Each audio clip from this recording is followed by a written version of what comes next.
Hi, Professor Rapetti here again. That's Rick Rapetti, and today we will talk about the Yoga Sutras of Patanjali. While we wait, let me get some Indian music on in the background here so that we can enjoy the mood. There we go.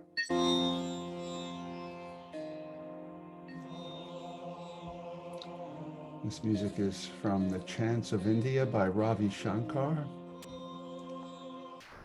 It's a great little album. This is Vedic chanting. A lot of famous mantras in this background music here. Okay, let me share my screen and get my PowerPoint up. We can go through this.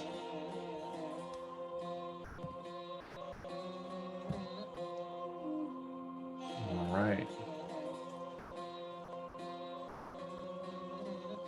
Of course, that's a picture of a Buddha statue, but Buddha was practicing a good amount of the same stuff that Patanjali was advocating in his discourses on yoga.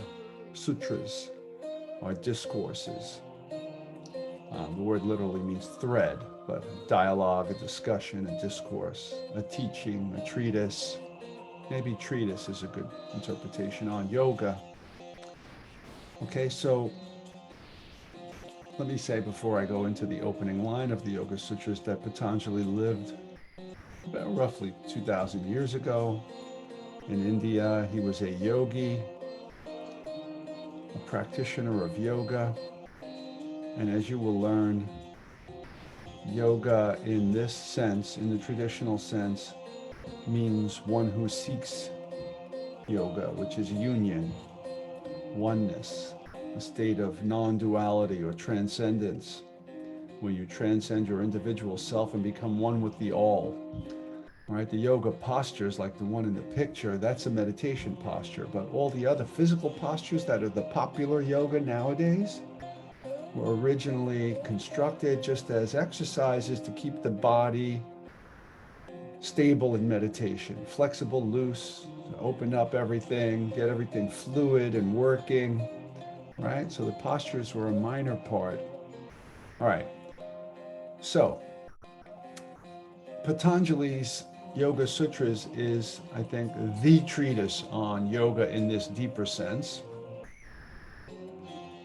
So the opening line says, it literally says in Sanskrit, herein lies the essence of yoga, meaning the main idea. And here it comes in Sanskrit.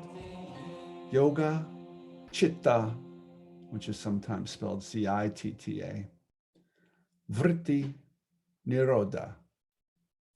Okay, now we're going to break that down. Yoga, chitta, vritti, nirodha. It's the main idea. Yoga, literally the English word to yoke, which means to unite, to make one, to link together, right? Is translated as the word union. But union of what? Of the individual soul, the Atman, with the cosmic soul, the world soul, the universal soul, the all, the one, as the Neoplatonists would call it, or what they call it in Sanskrit, Brahman, the absolute, the one. Okay? That's the goal of yoga, attaining a state of oneness with the entire universe. Okay, so chitta means consciousness, mind, awareness, mental stuff, experiencing. When you experience, you're conscious, right? Otherwise, you're not experiencing anything. So consciousness, mind, substance, mind, stuff, something like that. Awareness, consciousness, mind.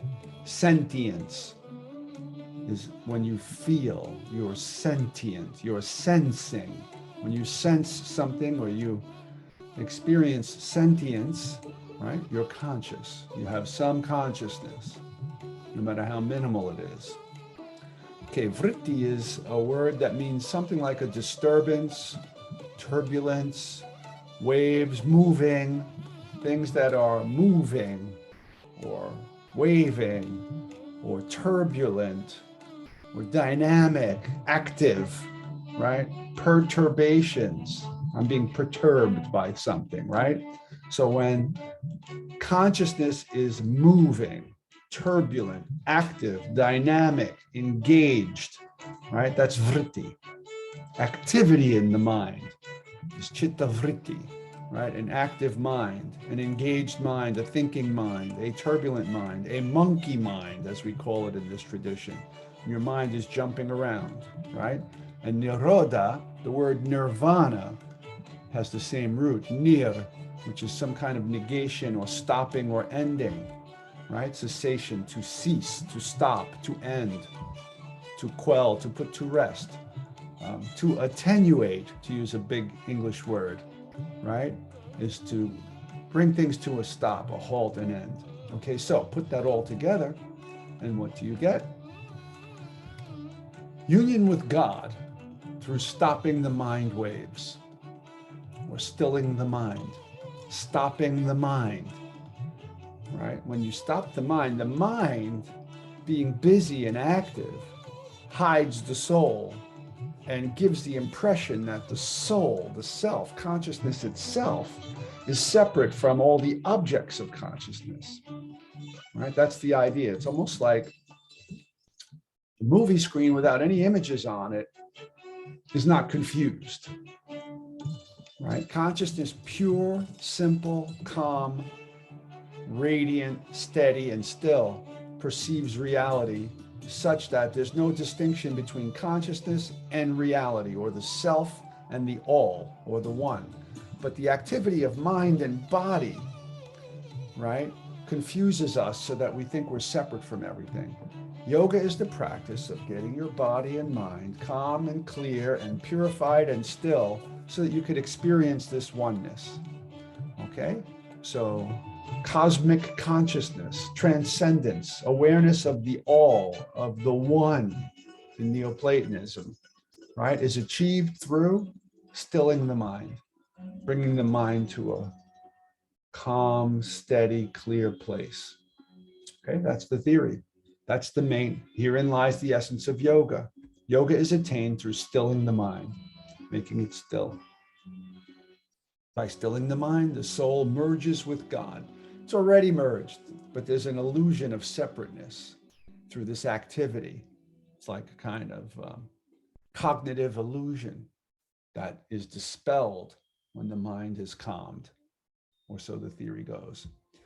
Ashtanga Marga is the 8 limbs of yoga. Ashta means 8. Think of the Greek word akta, which means 8, ashta, right? See the root in Sanskrit?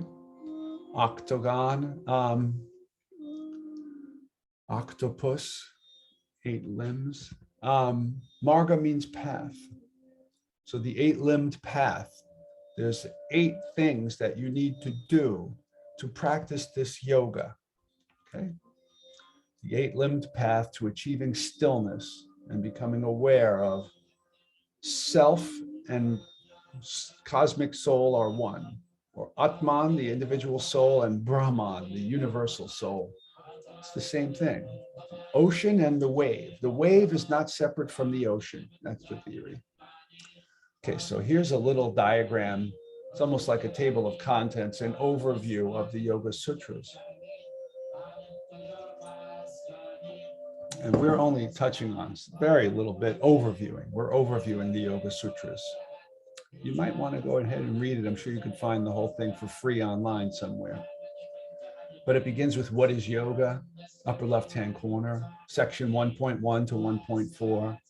Uncoloring your thoughts, realizing what thoughts do and how they work.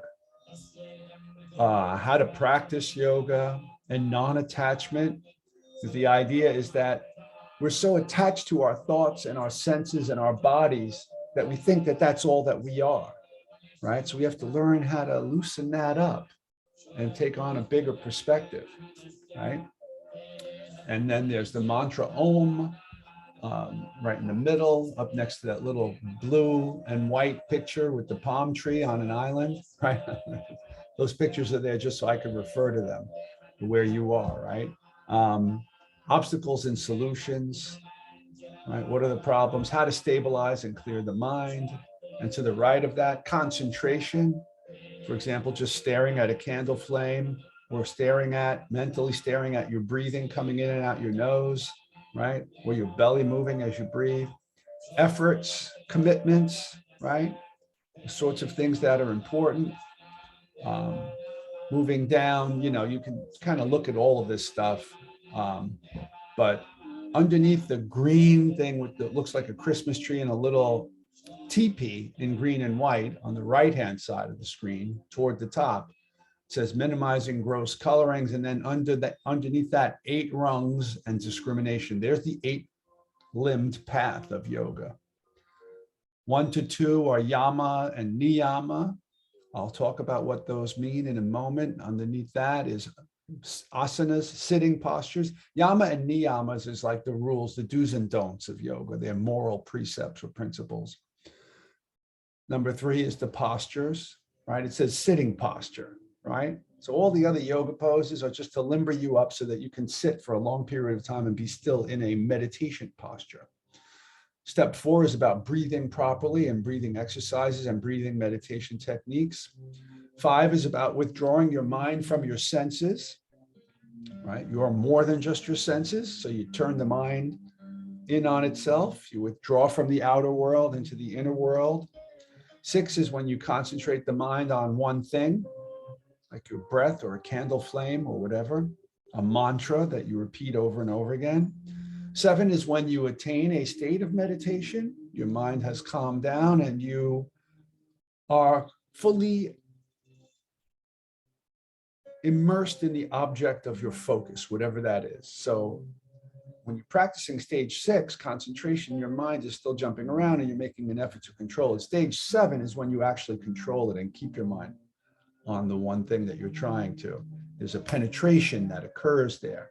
And stage 8 is like when you break through to the other side and have this cosmic kind of experience. You're absorbed into the one, in a sense.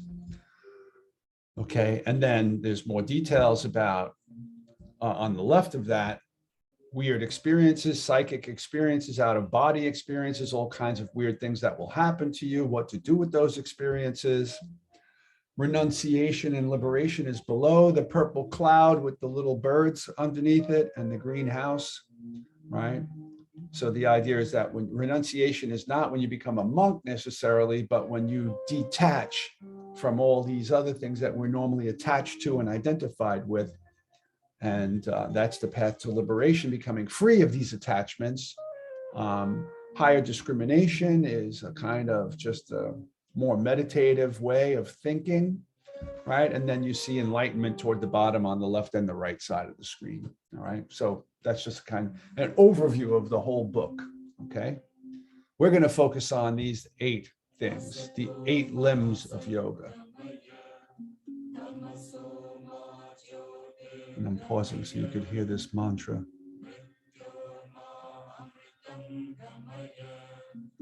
Satoma Sat Gamaya Tamasoma Jyotir Gamaya Mrityoma Amritam Gamaya.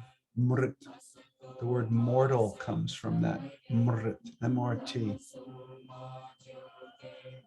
That line. Mrityoma Amritam Gamaya. Amrit.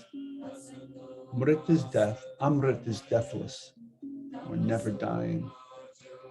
This mantra means lead us from darkness to light. No, lead us from the false to the true. Lead us from darkness to light and lead us from death to immortality. That mantra, by the way, is playing either at the beginning or the end during the credits of the movie The Matrix. Not coincidentally, in my opinion. All right, so I went through this already. 1 is yama, which means something like control, things that you control, right? Moral principles, right? And number 2 is things that you are allowed to do, let's just say, or encouraged to do. So number one is more like don'ts, and number two is more like do's. Do's and don'ts and do's actually in the sequence. Asana, the word asana literally means means not, and sana means posture, or moving means moving, not moving. So you hold a pose and you don't move. Even in karate, there are asanas, like you get into a horse stance or front stance or a back stance or and so on, right? You practice stances, standing poses in martial arts training, right? But these are some of them are standing. There's a warrior pose, which is like a karate pose. There's a bunch of warrior poses, right? Number three is what's the most popular understanding of yoga nowadays, just these poses and exercises, moving in and out of poses. There's a million different versions of yoga. Probably about 500 million people around the world practice yoga poses nowadays just for health. Pranayama, see the word yama in there again? So it's control. Yama means control or regulation. And prana means breath or life force, or like in martial arts and in acupuncture, chi, your life force. Pratyahara, withdrawal of the senses, closing your eyes, withdrawing your mind from outer directed sensory attention into inner directed. Dharana is once again trying to calm your mind and focus it on one thing. Dhyana means meditation. That's when you actually attain a state of one pointed focus and concentration. And then it deepens. The more you practice it, eventually you go into this kind of transcendence experience. Absorption of consciousness in the self with a capital S means the one. Okay, so that's the 8 limbs of yoga, and we're going to spend a little time on them now. Okay.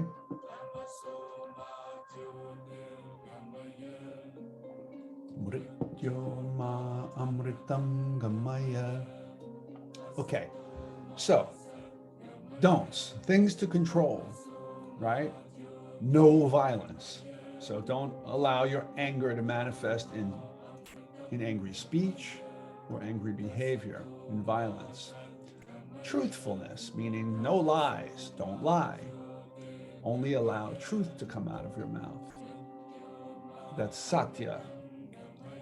Asato ma sat gamaya. Sat means truth or being or reality, what is. Right? Satya is the full version of the word, right? Truthfulness. So that line, asato, asat, non-truth. So from unreality, lead us to reality. Asato ma sat gamaya. Lead us from untruth to truth, or unreality or illusion to reality.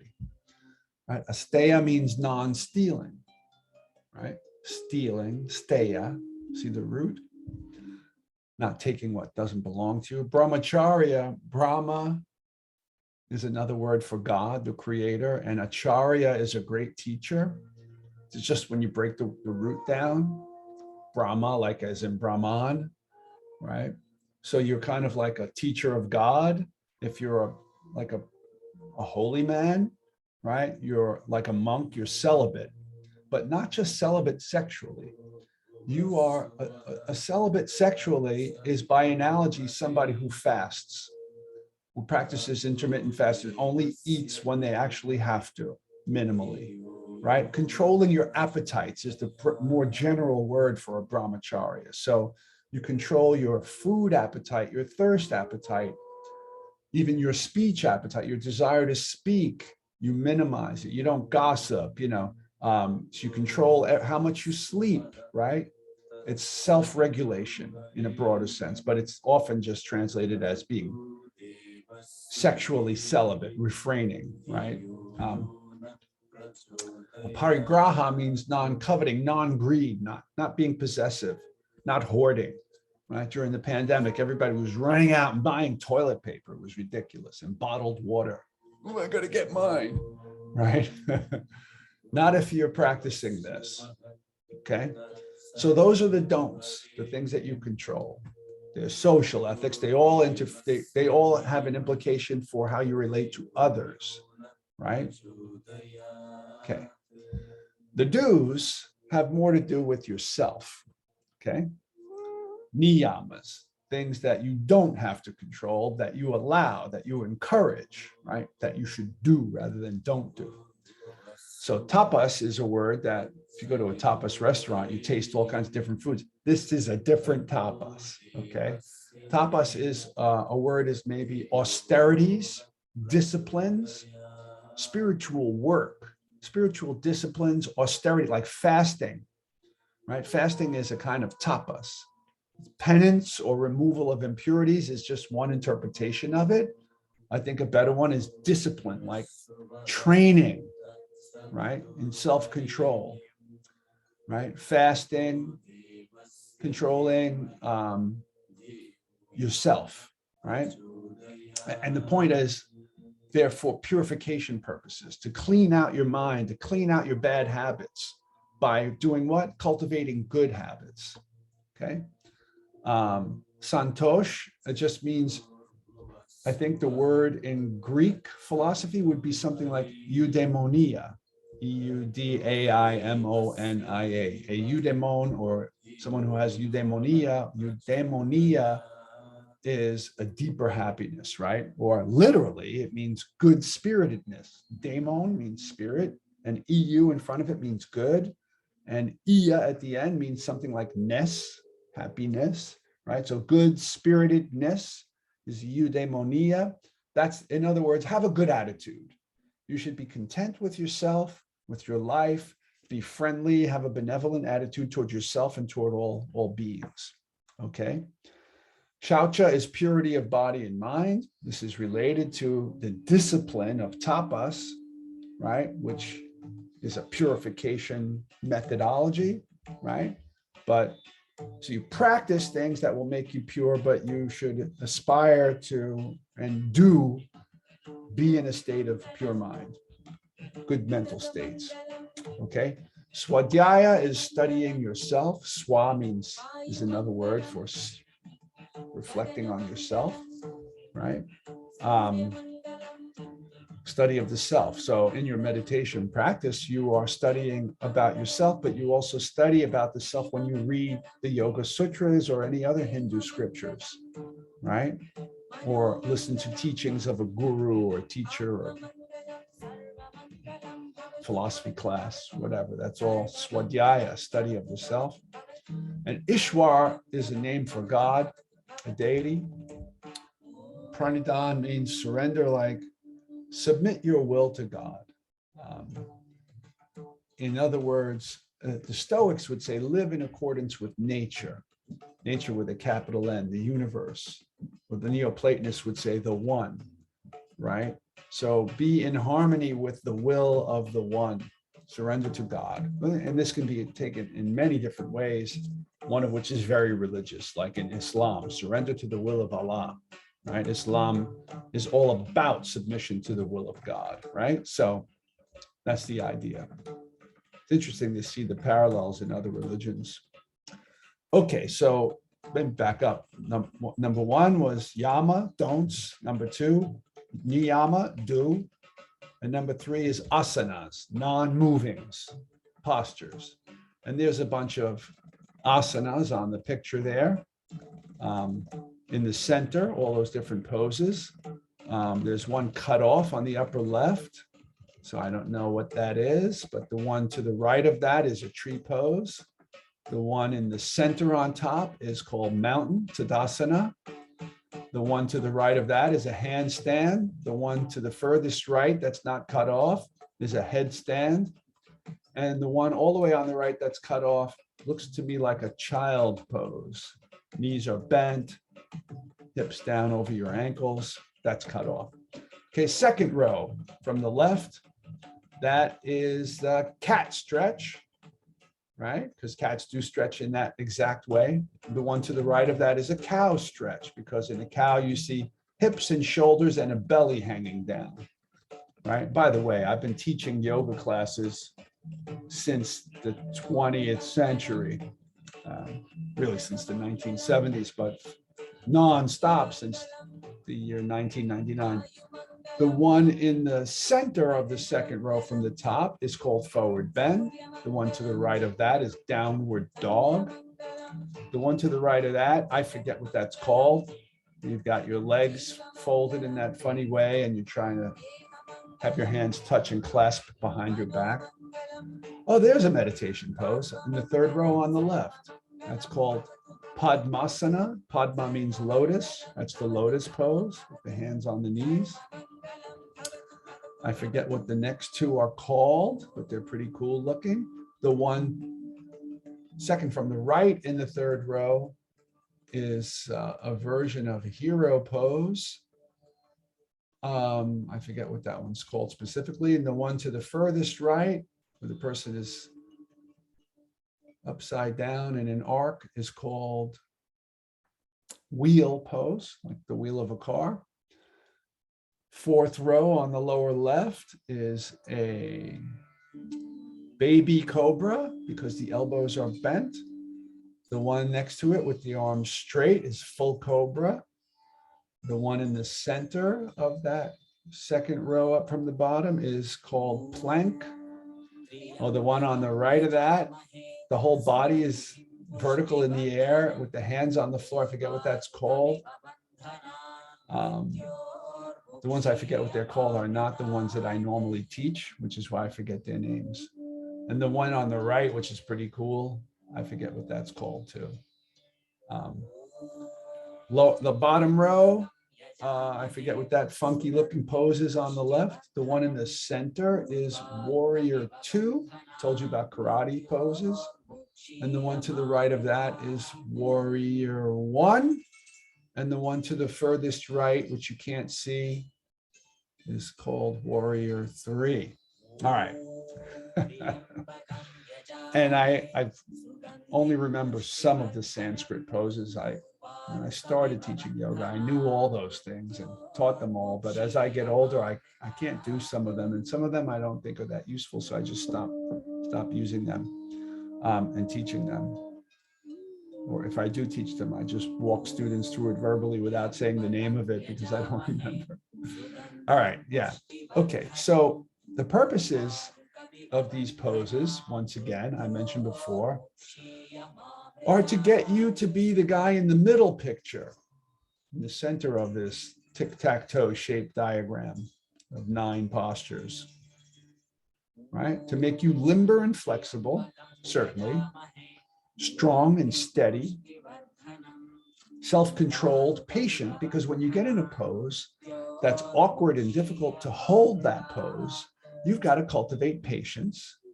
To hold an uncomfortable karate pose, let's just say, right? Where your leg is out in the air, and you just have to hold that pose, your leg muscle starts to shake and everything, right? You develop self-control, you become patient, you become strong and steady.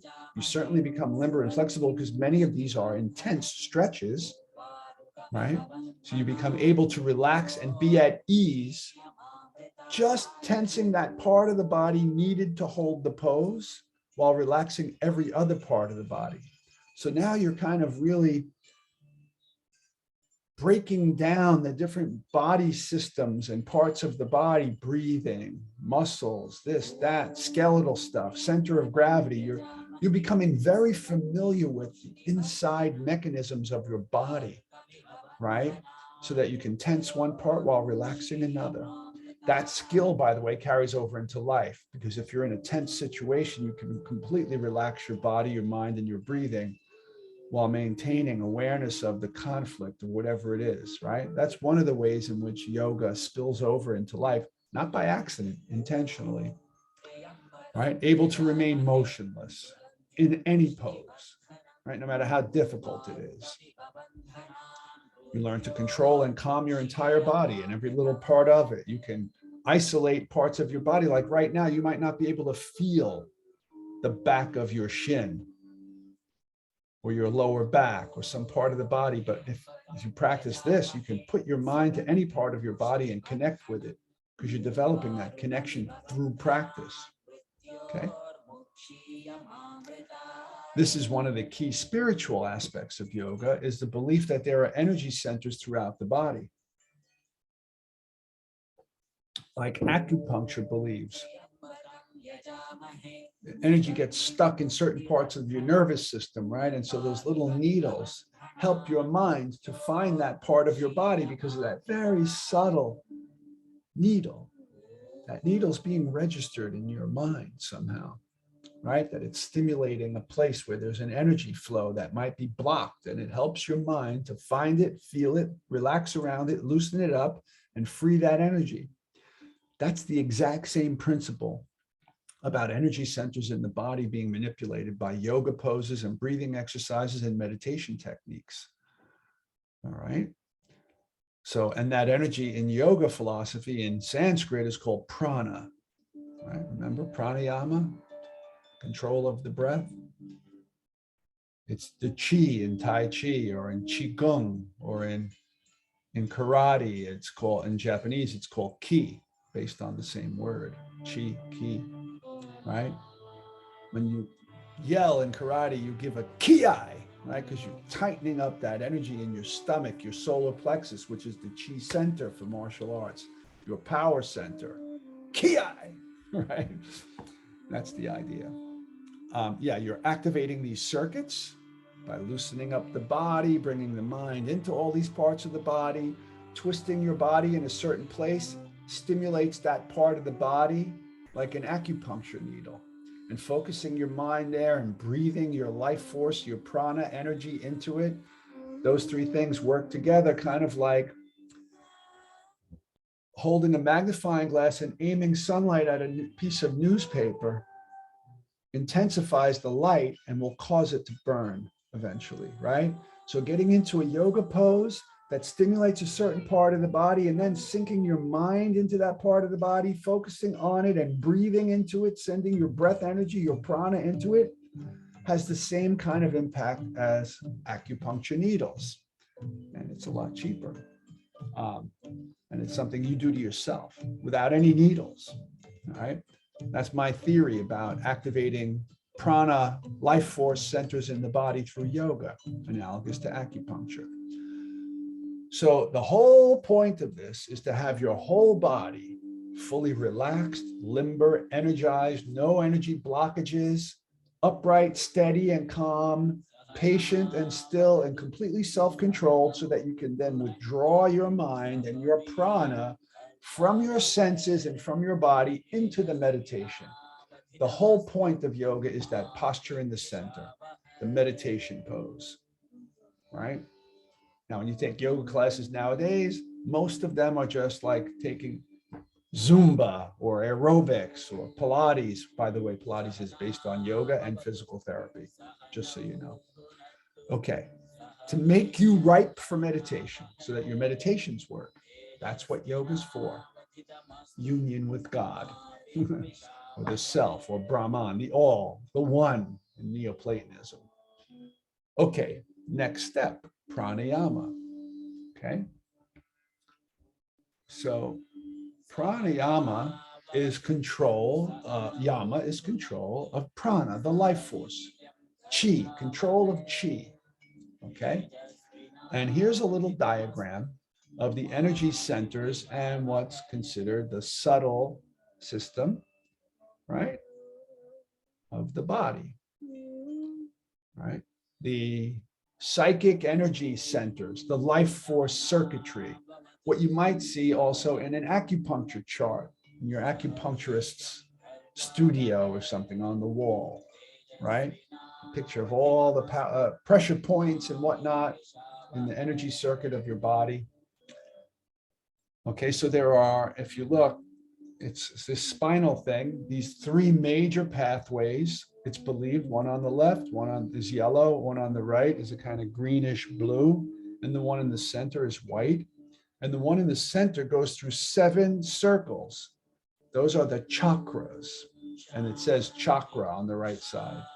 At the bottom lower right-hand corner, Muladhara chakra. That's the base chakra. That's at the base of your spine.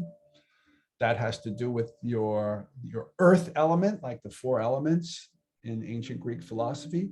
The second chakra is in between the base of your spine and your navel, and that's the water element, which is sexual energy and reproductive energy, libido and all of that kind of thing.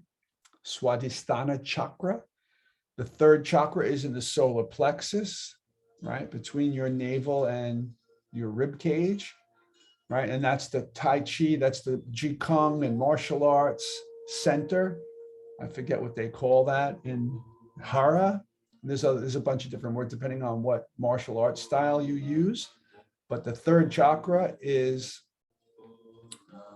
your power chakra, and that's the Nabi chakra.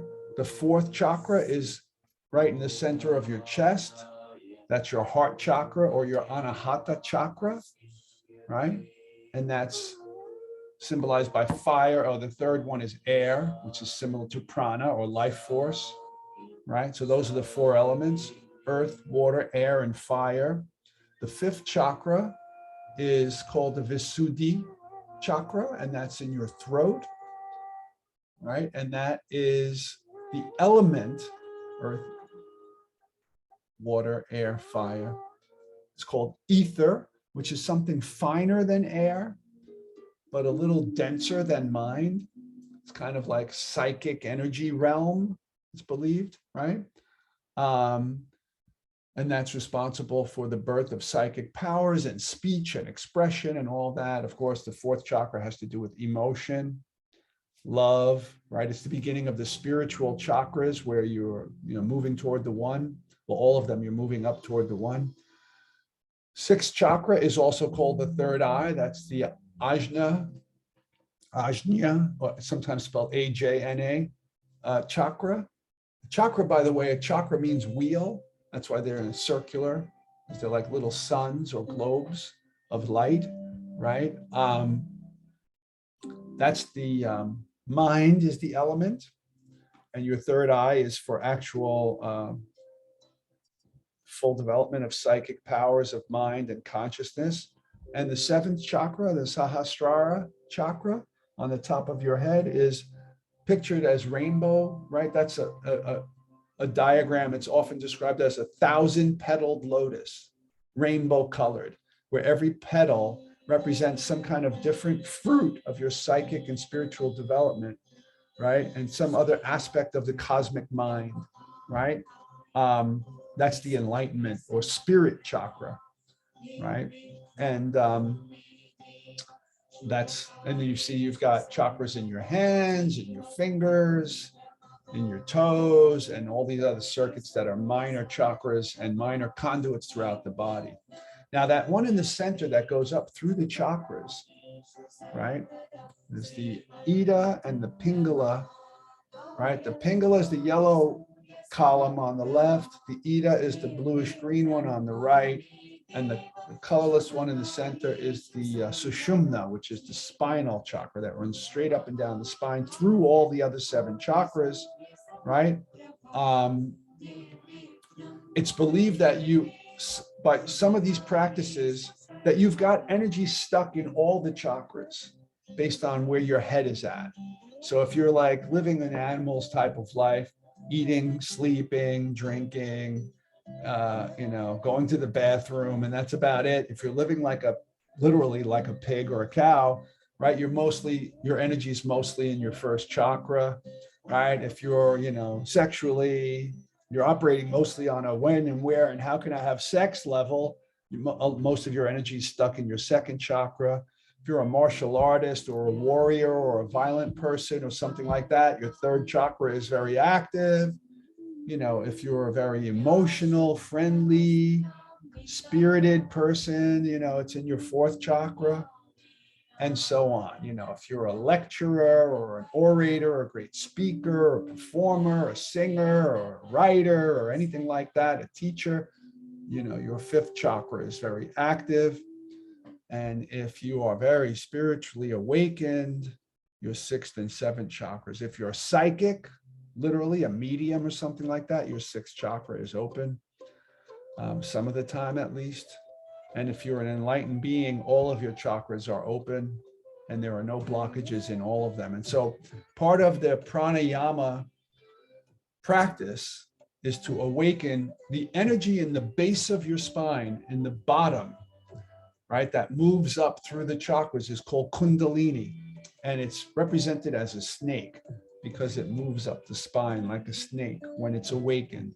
And some breathing and meditation and visualization exercises are designed to awaken the sleeping Kundalini energy, right? It's like your unconscious spiritual self, your potential. You're potentially an enlightened being, but all that potential is kind of asleep and stuck in different parts of your energy system, right? So part of this Kundalini yoga approach is to awaken the sleeping energy in each chakra, open up the chakras and get that energy to rise all the way up to the top. And on some models, to leave the body literally and have an out of body experience so that you withdraw all of your life force energy from your body and open it up. So it's like almost taking everything out of the wave and ejecting it into the ocean so that the wave experiences and becomes one with the ocean, right? That's a model. Okay. Pretty cool, huh? Pretty interesting stuff.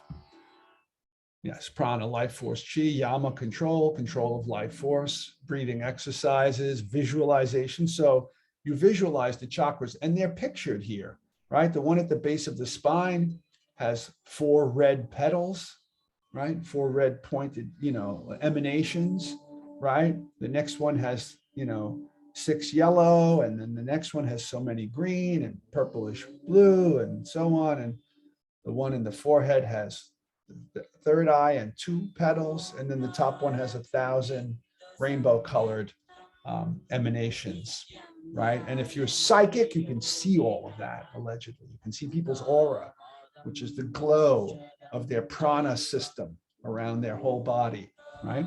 That's the belief system, right? Not all of them are the same. There's so many variations on this system, right? Even in, like, you'll see when we get to Taoism, Chinese yoga, which is Qigong or Tai Chi, they have a very similar system, but like different divisions with the chakras and acupuncture and all that kind of stuff. Mantras are believed, like if you recall from our previous lecture on the Vedas, right, that the mantras emanate, there's sounds that emanate in different dimensions of the universe, that the seer, the rishi, the seer, the sage, hears them and brings them forth into the world. And then those are like keys. They're like powers in a video game that unlock that world or something like that. Mantras are believed to be like magical invocation, and the vibration of a mantra stimulates the chakra, right? The meaning of it, the visual image of it. Remember what I said, take the magnifying glass and direct the sunlight to the paper. Okay, you put your mind, focus on a visualization, visualizing the chakra, where the chakra is supposed to be. You breathe and direct energy and light of a certain color into it to stimulate it, and you chant that mantra. And the combination of all those things is supposed to work to unlock that prana energy, right? Chakras are wheels, energy centers, vortexes, channels and circuits, similar to acupuncture, enhanced with the poses, right? Different poses stimulate different parts of the body, right? Okay, so here's an example of one breathing exercise. It's called Nadi Suddhi, S-U-D-D-H-I. The nadis, by the way, are, remember, those channels going up and down. There's 3 of them, right? The one on the left and the one on the right. Oh, and by the way, one is the sun and the other is the moon, right? You see, the yellow one is the sun channel, Pingala Nadi, and the one on the right. Oh, they got the arrows wrong, right? The one on the right is the moon channel. The one in the middle is the middle path. So they got that wrong in the diagram. All right. But the idea is just by breathing in one nostril and then holding the breath and then exhaling out the other nostril and then holding the breath and then breathing in that nostril and holding the breath and then breathing out the other nostril and holding the breath, right? That's just one version of Nadi Suddhi, right? You use certain fingers and you do a certain count. Inhale for 4, hold for 16, exhale for 8, hold for 4, whatever. There's all these different variations on these breathing exercises that are supposed to stimulate those channels running up and down the spine on the left and the right, the sun and the moon. And in Sanskrit, it's ha and tha for sun and moon, or moon and sun. I forget which is which, but hatha yoga, hatha, Hatha, is the practice of the poses, right? And the poses are designed to get you to be able to do this hatha exercise, where you've awakened your chakras and the Ida and Pingala channels going up and down the sides of your spine, the sushumna in the middle, right? So that you can get that energy moving, which will loosen you up and open you up for this deeper yogic meditation experience. Oh, there they are again. Just another picture of them, right? And there's those pictures on the right next to the words crown chakra. You see there's like a lot of lotus petals in it. The brow, right? That's another version that it has a triangle in the middle, but two petals, one on each side, the throat chakra. And those diagrams in the middle, a sound that you meditate on is a mantra. A visual image that you meditate on or visualize is called a yantra, Y-A-N-T-R-A. Those are yantras, right? So you can visualize them in each chakra location, right? That color, that number of triangles and so on, right? And then you're practicing this kind of pranayama based meditation, getting the prana flowing and open. Okay, so here once again, I gave a run through of the meaning of them and what kind of states of mind or levels of spiritual evolution are associated with them. But here's a diagram that spells it out a little bit more. Start at the bottom, just above the anus, right at the base of the spine, is the earth chakra, the first chakra. They count from the bottom up, right? And there's the color and the image of it. And there's a Sanskrit letter in the middle for those who want to do that kind of thing. And that's your material body, your material drive, your physicality, your animality, and elimination bodily processes, things like that. Water one. Oh, did I get fire and air backwards? I guess I did. It's what you call a mental typo. Just like there was a typo on the other one with the diagram line, right? These things happen. But the water chakra that's the water element, and that's the second chakra. You see the person standing up. The one at the bottom has a downward pointing triangle in it. The one above that is the second chakra, right? And that has to do with sensuality, sexuality, reproduction, all that kind of thing. A very important thing in the animal kingdom. We're all biological beings, right? The third one is around the navel. That's fire. That's the power. And digestion also, but your willpower, your strength, and all that is in the navel region. Then right above your physical heart is spiritual beginnings of love and compassion. And you see Jesus, those paintings of Jesus where he has a heart with light coming out of it in the middle of his chest. That's the idea. That's the air element. Of course, breathing is in that region. I can't believe I got that backwards because life force, I associate that with the chi. Next one is the ether. Physicists say they did experiments. There's no such thing as ether. Maybe, maybe not. That's your spirituality, your spiritual drive, but also your voice, right? Your creativity and all that sort of thing. The beginning of psychic phenomenon also. The intellect or the mind is the third eye between the eyebrows. There's that little, it looks like a 3, but that's a cut off version of the symbol of the word Om, right? And then your crown chakra is formless, supreme light, the one, okay? All right, moving right along. Step 5, so let me go back and remind you. Steps, whoops. All right. Yama is 1. Don'ts, don't do this, don't do that. Niyama 2, do this, do that. Oops, 3, asanas, non-moving postures. Got a lot there. Come back. 4, pranayama, control of prana, of life force. Right? That's all those breathing exercises and visualization. It's not just the breath. It's a lot of things connected with the life force. You see how complicated that diagram is? Here's one technique among many. There's so many different breathing exercises.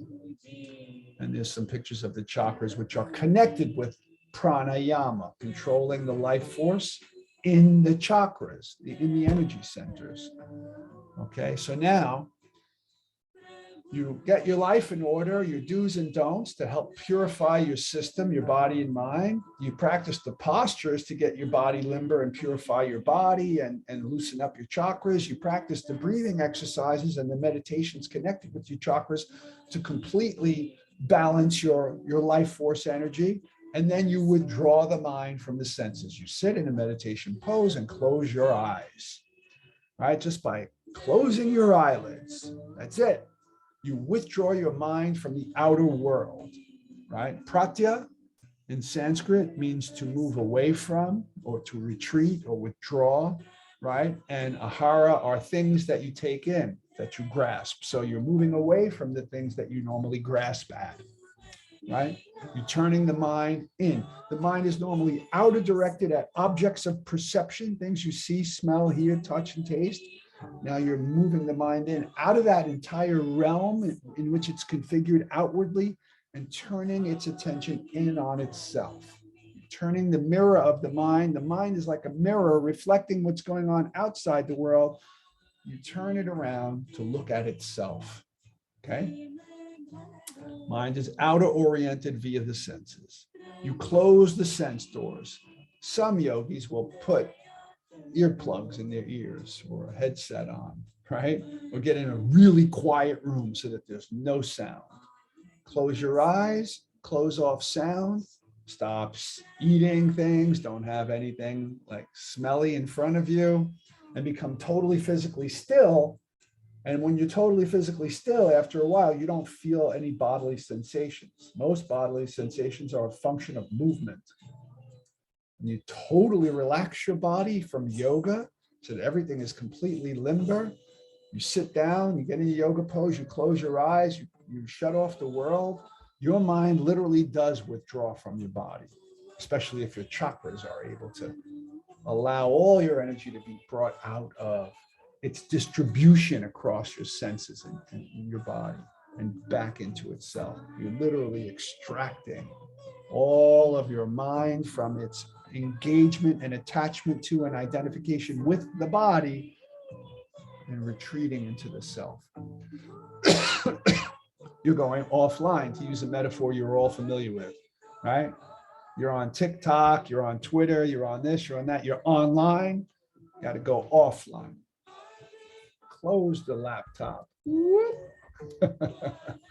Right? Go offline. That's what you're doing in meditation at this stage, right? You're reversing the outer orientation inward. See the little diagram of the yellow guy on the right side or girl? Can't tell. Eyes are closed. Calm, sweet. Turn the mind in on itself. Enter the inner realm. There's a sanctuary, a whole universe within you that you haven't noticed yet because you're too busy playing in the outer world, right? You've got a Taj Mahal sized cathedral, like St. John the Divine Cathedral up on 112th Street in Amsterdam Avenue, or St. Patrick's Cathedral. If you haven't gone to St. John's, by the way, you should go. It's a beautiful place with lots of gardens and everything. They have peacocks living on the garden, whatnot. Beautiful churches, several churches on the property. All right, enter the inner realm. Orient toward mind itself. Orient toward the inner energy itself. This is the beginning, stage one of taming the mind, is putting it in a cage, right? So you're taking the animal out of, like at Great Adventure, the safari, right? Where he's running around in the natural habitat that it lives in, and pull it back in and put it in the cage, so to speak, in its little den, right? You're going into your own inner den, right? There's a watering hole in there, a spiritual watering hole. That's the idea, right? You're going into yourself. So that's the beginning of taming your mind. It's also the beginning of self-discovery. What's going on in here? Who am I? What am I? What am I inside my skin, inside my mind? That's the method of self-realization, self-discovery, self-exploration, self-development, and self-fulfillment, self-enlightenment. wisdom of the self. Okay, so reminder, stage 1, yama, control, don't. Stage 2, niyama, don't control, let, do. Stage 3, asana, non-moving, yoga postures. Stage 4, pranayama, control of prana, control of life force, control of chi. Stage 5, close your eyes. Remember that. You might just want to think, put my hands over my eyes, close my eyes. Stage 5 is withdrawing of the mind from the 5 senses: sight, smell, taste, touch, and hear. Sight, sound, smell, taste, and touch. Okay, got it right. Right? So those are the first 5. Number 6, dharana, means one-pointedness or concentration. Bring your mind now. You got your mind in. You took it from the outer world, brought it in, withdrew from the senses. Now aim your mind on one thing. Could be a chakra, could be a breath, could be a mantra, a word that you repeat to yourself. That's a very, very powerful and popular form of meditation, mantra meditation. In fact, TM, did you ever hear of it? TM, like trademark, transcendental meditation, TM for short, is all about mantra meditation. Close your eyes, you repeat a mantra over and over, a word that's meaningful, it's spiritual, like the word Om or prana or whatever it is. And that's your focal point. So you bring your mind to focus on that one thing. One easy way for beginners is to, even though you keep your eyes open, is to just ignore everything in your visual field except the candle flame. If you're going to do that, put the candle down around here. So your eyes are relaxed, looking slightly downward and about 2.5 feet away from you in an otherwise dark room. So then that's all you really see is the candle flame. And just stare at that candle flame. 5 minutes, 20 minutes, 45 minutes. Just like if you start taking up a practice of going to the gym or jogging, you start out maybe just walking for 10 minutes, then 20 minutes, and 2 weeks later, 30 minutes. Then eventually you're jogging for 5 minutes and walking for 20 minutes, right? It's a practice, right? Same thing with staring at a candle flame, or focusing your mind on one thing, right? Concentration, one point of it, bringing your mind to one thing, a target, a bullseye, and you focus on it and your mind wanders. And when it does, you bring it back, right? That's the practice, like a bullseye, right? You know, like a dartboard, the center, the circle in the center, that's your bullseye. I use a dartboard as a metaphor for this technique.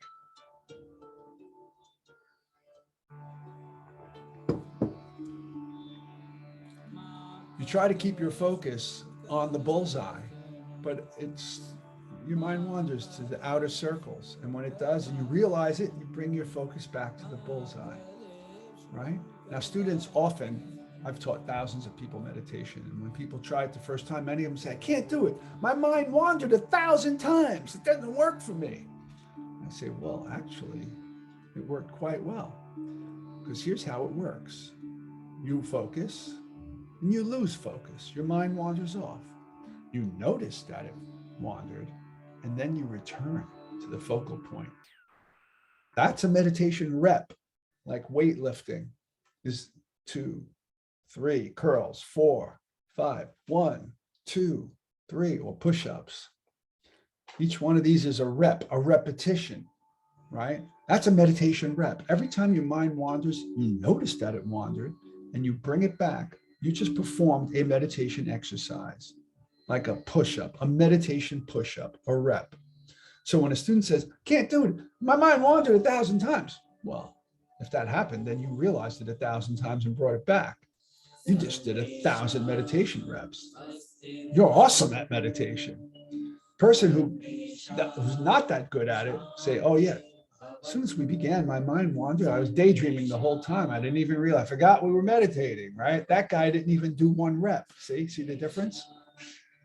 The more you do those reps, eventually you develop muscles, meditation muscles. And then eventually you bring your mind and your mind becomes like that candle flame. It's not flickering. It's totally still. That's how it works.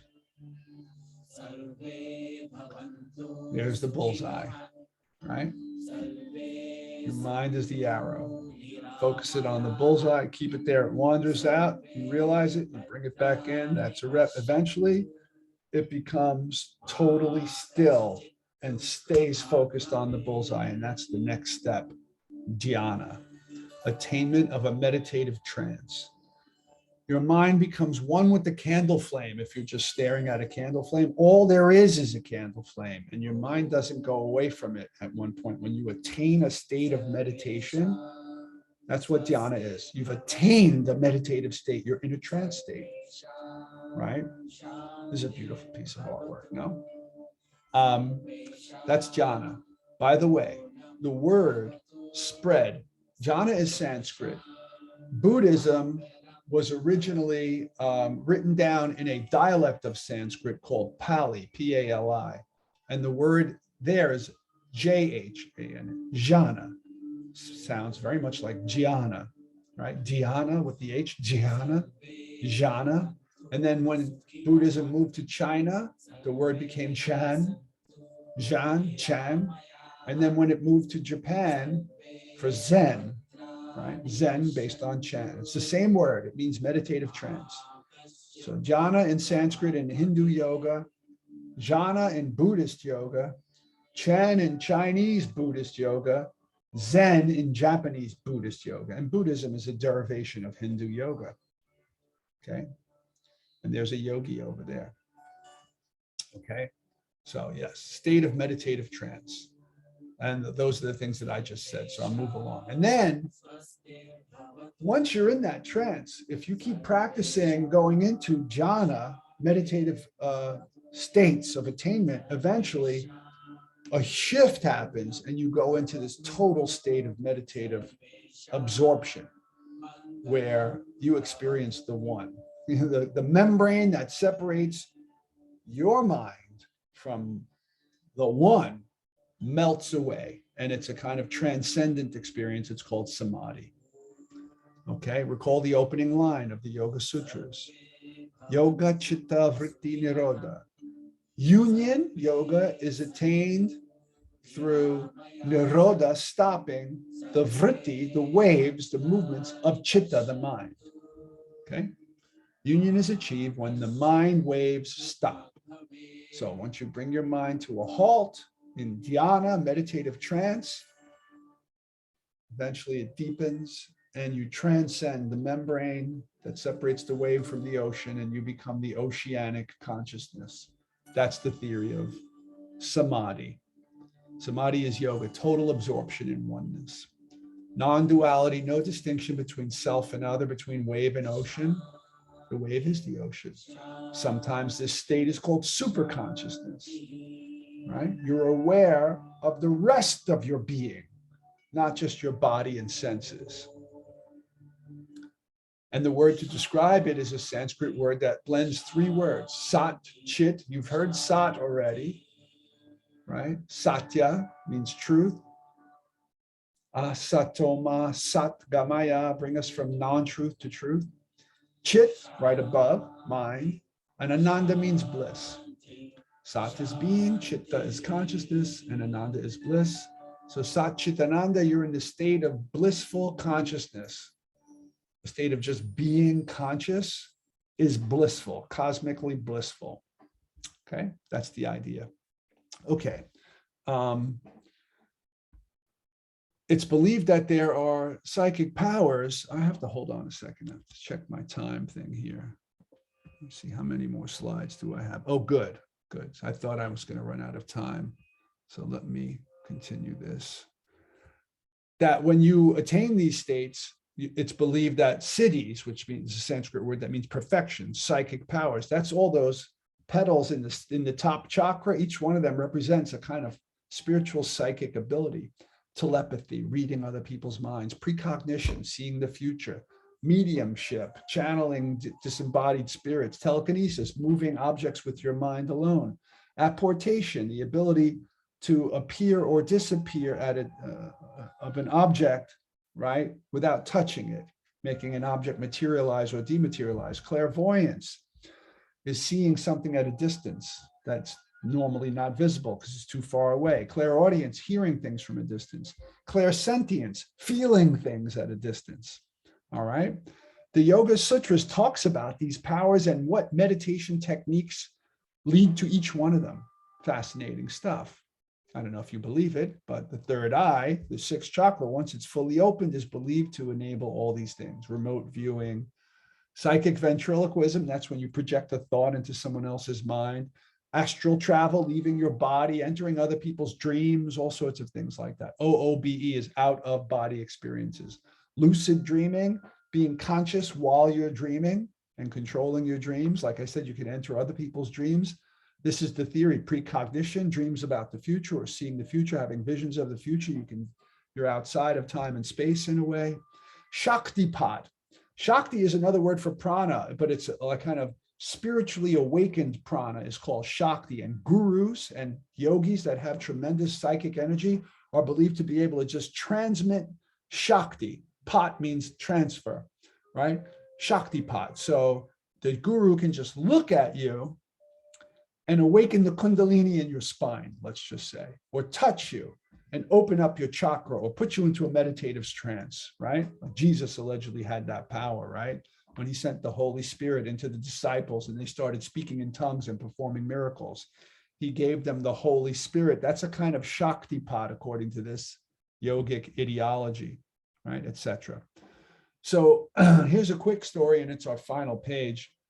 That's Yogananda on the right, who wrote the book Autobiography of a Yogi, right? And that's his guru on the left, Sri Yukteswar. According to the story, Yogananda had been practicing meditation, not getting anywhere. He was getting frustrated. And finally, his guru came over and touched him, I think tapped him on the heart, and his body started to shake and all his chakras and energy came up and popped out of his head. And he had this cosmic consciousness experience. At first, he became psychically aware of the animals in the neighborhood. He could become aware of the whole neighborhood. He could see things through the back of his head, hear things he became like neighborhood conscious. His consciousness expanded out of his body and kept growing and growing and growing, right? Tapped his third eye. Okay, I thought it was his heart. It was his third eye. His body went stiff. His mind stopped. Consciousness membrane that separates him from the world melted away.